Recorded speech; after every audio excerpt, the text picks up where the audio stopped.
The film begins in 1940 during World War II. At that time, the German army was trying to win the war against United Kingdom by any means. They decided to attack the country's economy by printing 350 million pounds sterling, all counterfeit, with the goal of smuggling them into Britain.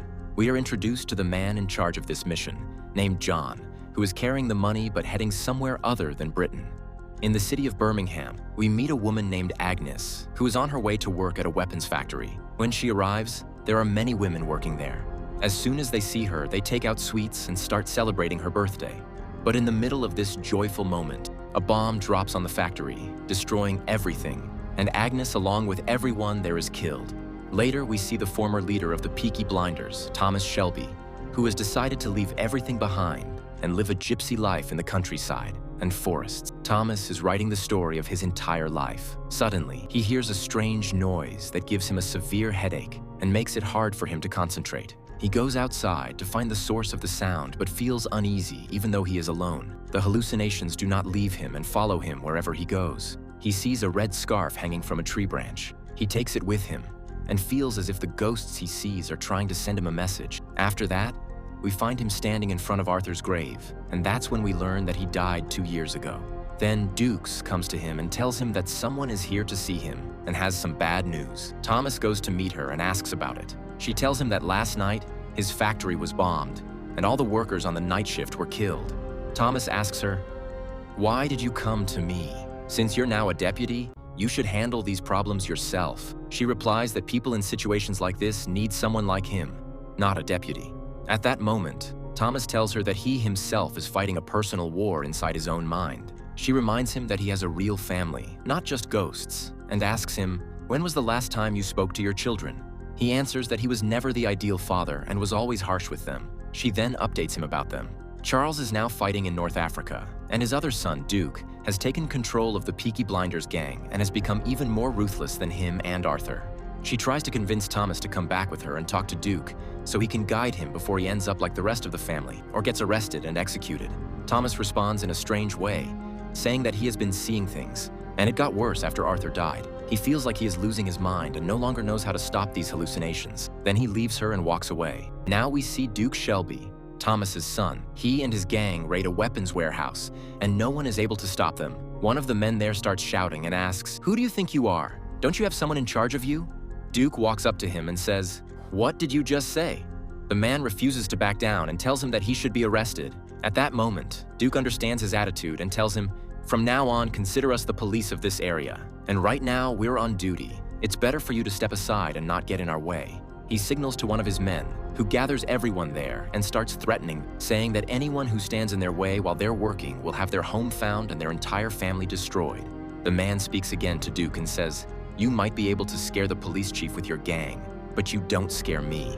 I've seen hell in the war.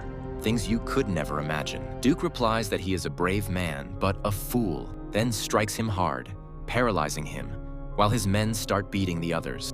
They take all the weapons and ammunition they need. When Duke returns, they tell him that a man is waiting for him outside. This man is John, the same one we saw at the beginning of the film.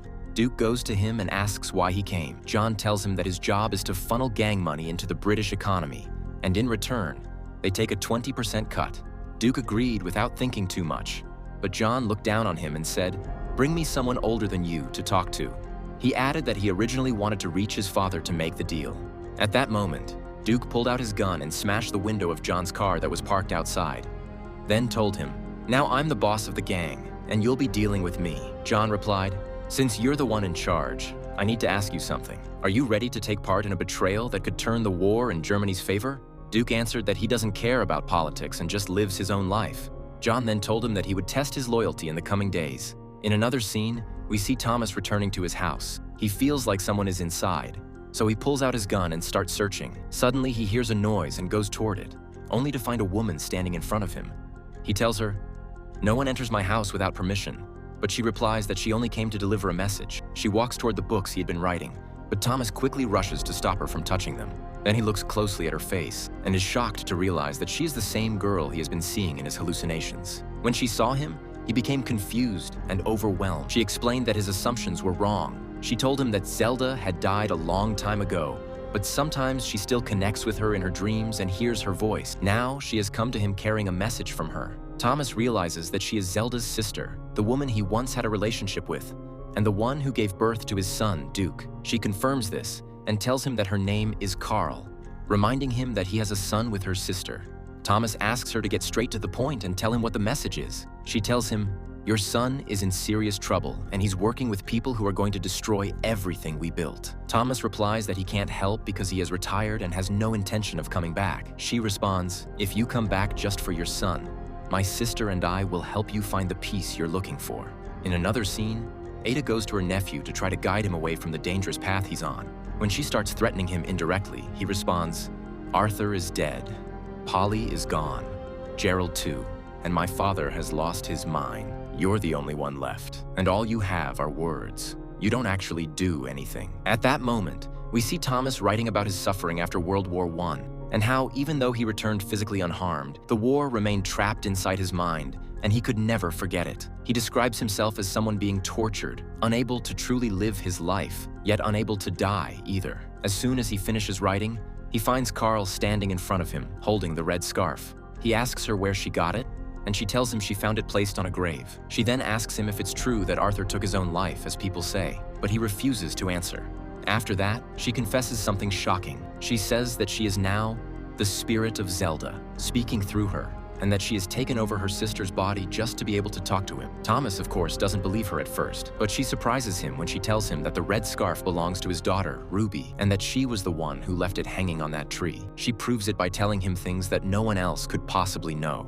And at that point, Thomas begins to believe her. She asks him to help their son, but Thomas replies that he is no longer capable because he is no longer the same Thomas Shelby he once was. As for Ada, she decides to fight her nephew in her own way. She gathers people and starts turning them against him, telling them that Duke Shelby has stolen all the weapons from a state factory. She asks those present to come forward and testify against him, promising to protect them in her role as a member of parliament, and swears that she will put a stop to him and not let him do whatever he wants. On the other hand, we see John introducing Duke to a man named Fergal, a deputy leader. Fergal begins questioning Duke to see whether he is suitable for the mission, asking him how he plans to smuggle money for them.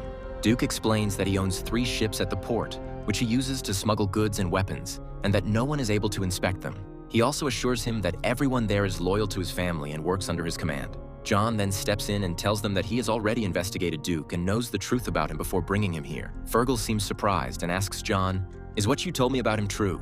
At that moment, we realize that John is actually a double agent, and that Fergal was just a test to evaluate Duke.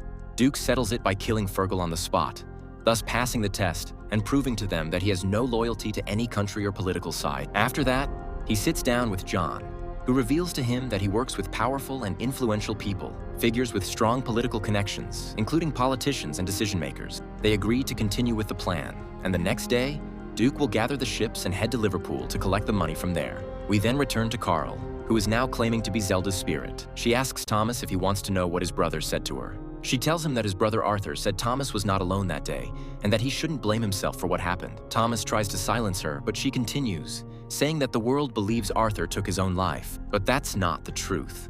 At that moment, Thomas recalls that day and explains that Arthur had stolen his car and crashed it while under the influence of opium. When Thomas saw him from a distance, he didn't recognize him. Before he could get closer and realize it was his brother, Arthur pulled out a gun and shot himself. Since that day, Thomas has blamed himself and feels responsible for his brother's death. She begins to comfort him, telling him it was just an accident and that he couldn't have saved Arthur or his daughter Ruby, but the one he can still save now is his son, Duke. The next morning, Thomas wakes up and doesn't find her beside him. The only thing left is the red scarf hanging on the headboard of the bed. He no longer knows whether what happened was real or just a hallucination. He takes the scarf and decides to return to his old life, to take action again, and end his isolation in order to save his son. After Duke carried out what John had asked of him, John came back and told him there was someone else he needed to get rid of. He explained that the night before, his Aunt Ada had been at a shelter, gathering people's testimonies against him regarding the stolen weapons, and that she planned to hand them over to the military police that same day. John added that those testimonies would send him straight to the gallows, and gave him a choice: deal with it, or take 70 million. Duke understood the message. He had to kill his own aunt. He nodded in agreement. John was pleased and told him, "Don't disappoint me." That same day, Duke went to watch Ada from a distance, holding his gun and waiting for the right moment to kill her. But he couldn't do it. She was his aunt, the last person he had left from his family besides his father. When John saw Duke hesitating and unable to carry out the task, he stepped forward himself to do it in his place. Duke shouted at the top of his lungs to warn his aunt to run, but it was too late. John killed Ada and took the documents containing the testimonies. Then he told Duke, "You disappointed me and disobeyed orders." Duke sat beside his aunt's body, crying and filled with regret because he couldn't save her. At the same time, Thomas was on his way back to the city. Suddenly, he asked Dukes to stop the car after seeing a vision of Ada right in front of him. In that moment, Thomas realized that something terrible had happened to her. When Thomas arrives, he begins seeing people who have already died, and that's when he realizes that his sister is truly gone. From that moment, he decides to take revenge for her. Thomas prepares himself to avenge her death. Dukes tries to stop him, telling him that this path will only lead to his destruction, but Thomas doesn't listen. He leaves him behind and continues on his own. He walks into a crowded place where everyone welcomes his return, but he heads straight to a bar.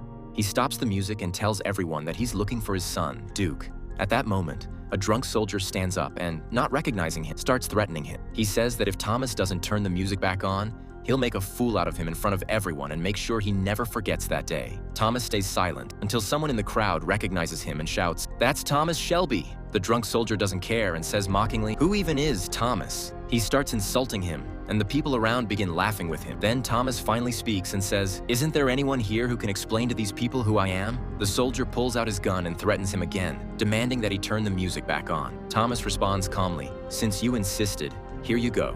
He then pulls out a grenade from his pocket, removes the pin, and slips it into the soldier's clothes. People start screaming and running away, while the soldier panics, trying to get rid of it. But it explodes, tearing him to pieces. Thomas then turns to the crowd and says in a firm voice, "Now do you know who I am? Where is my son?"